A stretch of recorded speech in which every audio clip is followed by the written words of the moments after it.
Hi folks, I'm Dan Peterson. Welcome to episode 4 of The Hole on the Corner, where we talk all things R.A. Lafferty. That's Raphael Aloysius, in case you wondered what that stood for, the R.A. And I have romped and ranted my way through the entirety of Lafferty's novelistic output in terms of published novels. And I just wanted to say a few sort of concluding remarks and summary sort of remarks about his career, his novelistic career. And, you know, this could even work as sort of a briefer intro to Lafferty's work and career. So just to review, he came out kicking in the late 60s, 68, 69. He comes out with 4 novels that make a bang, make a name for himself, at least amongst sort of an SF literati of the time. And he's writing sort of what he thinks of, you know, his attempt at science fiction and fantasy, which is really wonderful and, you know, sort of genre bending and very exciting, very raucous, I think, sort of novels, but also quite, you know, philosophical and so on. And he comes to the 70s, and as I have said, I feel that he takes this big left turn and becomes more literarily ambitious, becomes more speculatively philosophical. And there are a few works in here, I think, that get high praise still, like the Oklahonali and The Devil is Dead. And the rest, I think, are a little more obscure attempts at sort of speculative fiction that people aren't, you know, maybe have some trouble getting through or aren't sure what the hell they just read when they finish it, but that I think are very exciting, very thrilling, very amazing, even if they sometimes hurt my mind, but in a good way, in a way I quite enjoy. And then the 80s, he just kind of just goes further with experimentation, but with this renewed exuberance for sort of speculative fiction, science fiction, fantasy, and just comes off the chain with invention and you know, just that sort of raucous feeling of the early novels, but also bringing forward that speculative philosophy of some of the 70s novels into this late phase and late kind of renewal almost. And so that's kind of, you know, roughly how his whole career works, I think. And what I want to reiterate, that I think I said in the first video, is that the reason I'm starting with these is because, you know, they're neglected. They're not as well known about. They're not as much talked about even by those of us who love them, you know, so we need some content online kind of talking about these things. And my thesis is that the novels of Lafferty are every bit as good as the short stories, sometimes better. And I know that's a very contentious thing to say. That's a minority view. And I've heard it said that what Lafferty does in his short fiction, the sort of the humor and the wonder and the sort of the bizarreness of it that just pops in your mind, that he sort of can't keep that up at the length of a novel, like that he just can't keep that going, and the novels therefore presumably on this view sort of fizzle out or get too convoluted or something. I can understand that impression to a degree. It makes me wonder which novels you've read if you think that, but I do understand that impression. But I think that it is mistaken because it's just not realizing that Lafferty is doing something different in the novels than the short stories, as would be the case with almost any shift from the short form to the long form. And it's also built on traditional sort of novelistic expectations. And you kind of have to take these things on their own terms. But that said, some of these novels actually almost work like a collection of Lafferty's short stories, and you can get the same bang that you get out of the short stories by reading, especially maybe more than any other novel. Space Shanty is almost a concatenation of little short stories, but with a through line of the setting and the conceit of the novel is like Homer's Odyssey in space. And to a lesser extent, that's true of maybe The Reefs of Earth. I think in a lot of ways feels very like his short stories, and there's a lot of people telling little stories in it and that kind of thing. But just where you think that this might go off the rails is actually him telling a longer story that I do think works. And, you know, this will be the case with, you know, to some degree, and maybe the late novels especially have that feel of almost like a short story collection that's tied together by a theme. So there's that aspect. But furthermore, Lafferty can do stuff at the length of a novel. He can do some characterization. You know, he's not known for that in the traditional sense. His characters are a blast and they are quite memorable, but they're not like these deeply psychological characters most of the time, especially the big cast of them. But there are some singular individuals, I think, that come through. For me, actually, Thomas More, interestingly enough, the historical figure that they bring into the future in Past Master, I think is one of his best characterizations by the end of the novel. I just really got an impression of this person and really related to him, actually. And, you know, because that's a big thing. Oh, it didn't have relatable characters, people say about a lot of different kinds of fiction. And I just, you know, I don't think that's what all fiction is all about. But these characters, some of them you can relate to. Finnegan, again, in The Devil's Dead and the other Argo mythos stuff, is actually a really strong character and characterization. Done untraditionally in a lot of ways, but it packs a punch. Hanali Inamani from Oklahanali is a wonderful, you know, really rich character. And there might be some other places where that kind of thing happens, but he can do that kind of thing, and he can do a plot or story of sorts. Again, it's not what we would expect, but he can kind of, I like what some people have said is that, you know, he takes an idea and he follows through on it. He does follow through on it. This is as wild as I've made this stuff sound, and maybe some of the quotes and stuff. It's not just a bunch of random wonders kind of thrown together in sentences and paragraphs. You know, he is very focused on certain ideas and scenarios, and he really plays them out and finishes them up. So, you know, and in that regard, see, what you got to realize is, while there's this idea that he just can't do in the novels what he does in the short fiction, and to whatever degree that's true, that's fine, but he's doing different things.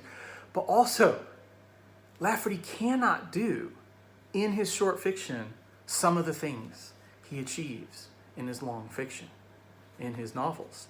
Okay? So if you really love Lafferty and what he's all about, and you can't get through the novels, that's absolutely fine. I'm not trying to say people have to do that, but I'm just saying you haven't really felt the full impact, and it is much richer and I think more thrilling and exciting and mind-popping, you know, when you combine the short fiction and the long fiction in your reading of Lafferty. And he can, you know, he can sustain some wonders at length and pile on them and build on them that he just, you know, could never do in the length of a short story. So that's my case for the merits and the quality of the novels.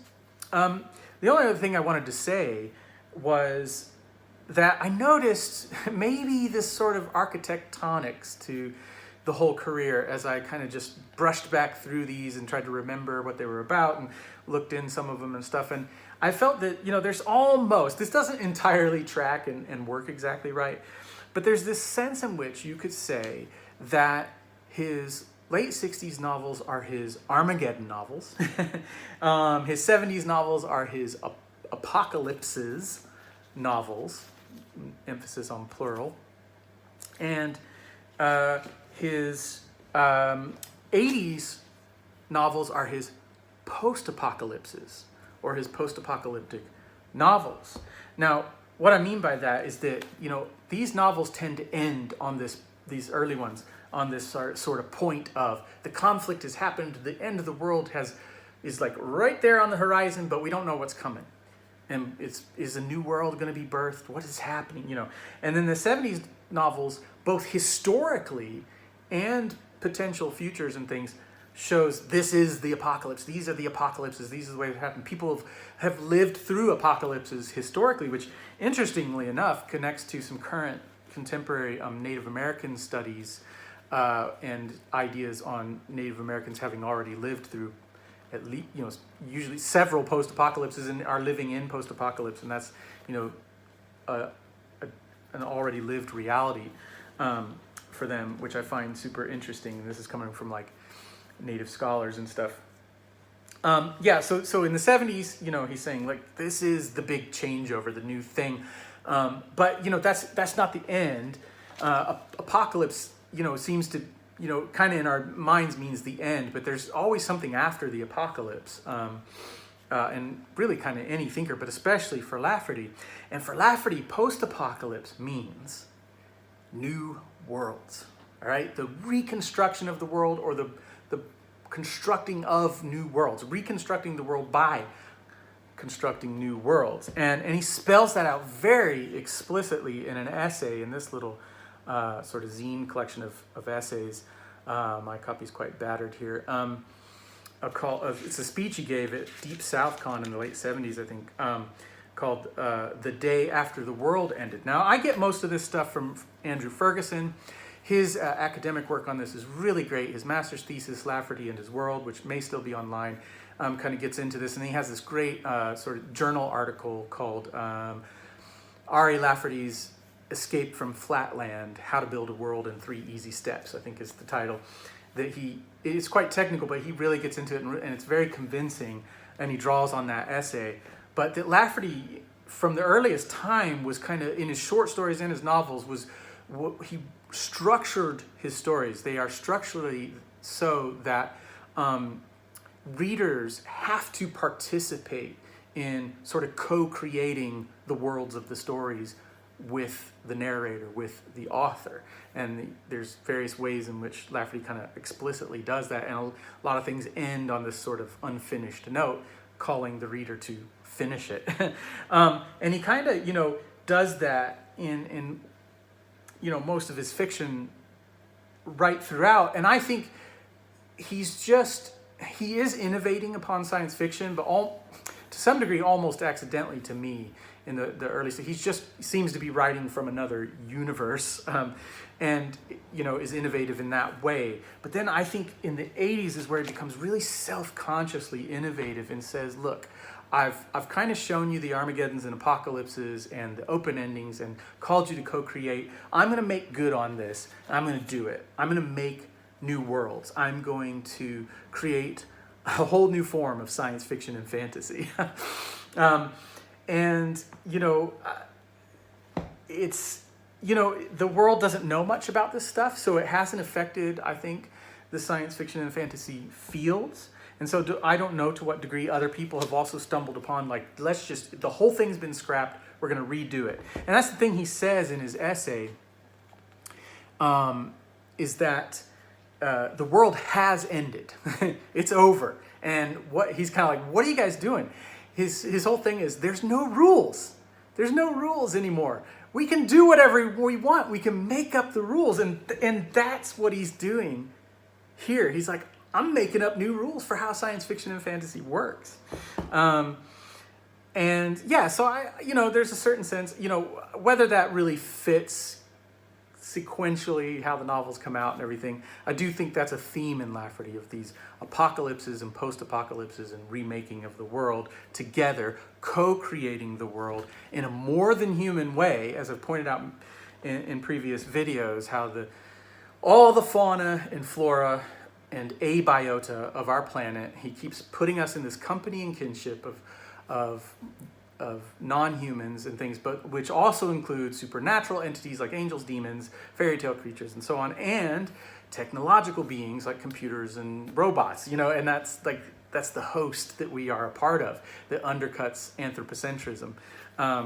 And that kind of, a lot of this kind of chat really anticipates contemporary eco-philosophy, and I'm thinking right now especially of Donna Haraway with her book Staying with the Trouble, making canon the Cthulhu scene, which she spells it differently than Lovecraft for good reasons. but she talks a lot about worlding and co-creating the world together in a more than human way and stuff. And I think Lafferty, really anticipates that kind of thing in his work. So there's sort of artistic, readerly thrills to be had in these that you can't necessarily get from the short stories. And also there's sort of philosophical, theoretical work being done that impacts the real world, has a real world impact as well, if we want to dig into that. So that's my sort of summary of the novels, and maybe a little case for the for reading them. And I say all this almost as if I'm like trying to convince you to do a chore. I mean, I have had so much fun. I mean, I've rarely had so much fun in my life as reading Lafferty's novels. So it's an invitation to fun. And fun was a philosophical, imperative for Lafferty. But don't let that almost sounds like not fun. But fun is important to Lafferty, important about existence. So okay, thanks for listening to these, and we will move on to short story collections next, and I have some ideas for some other videos. So let me know what you think of the novels versus the stories and anything else you want to chat about. Thanks so much, guys. Bye.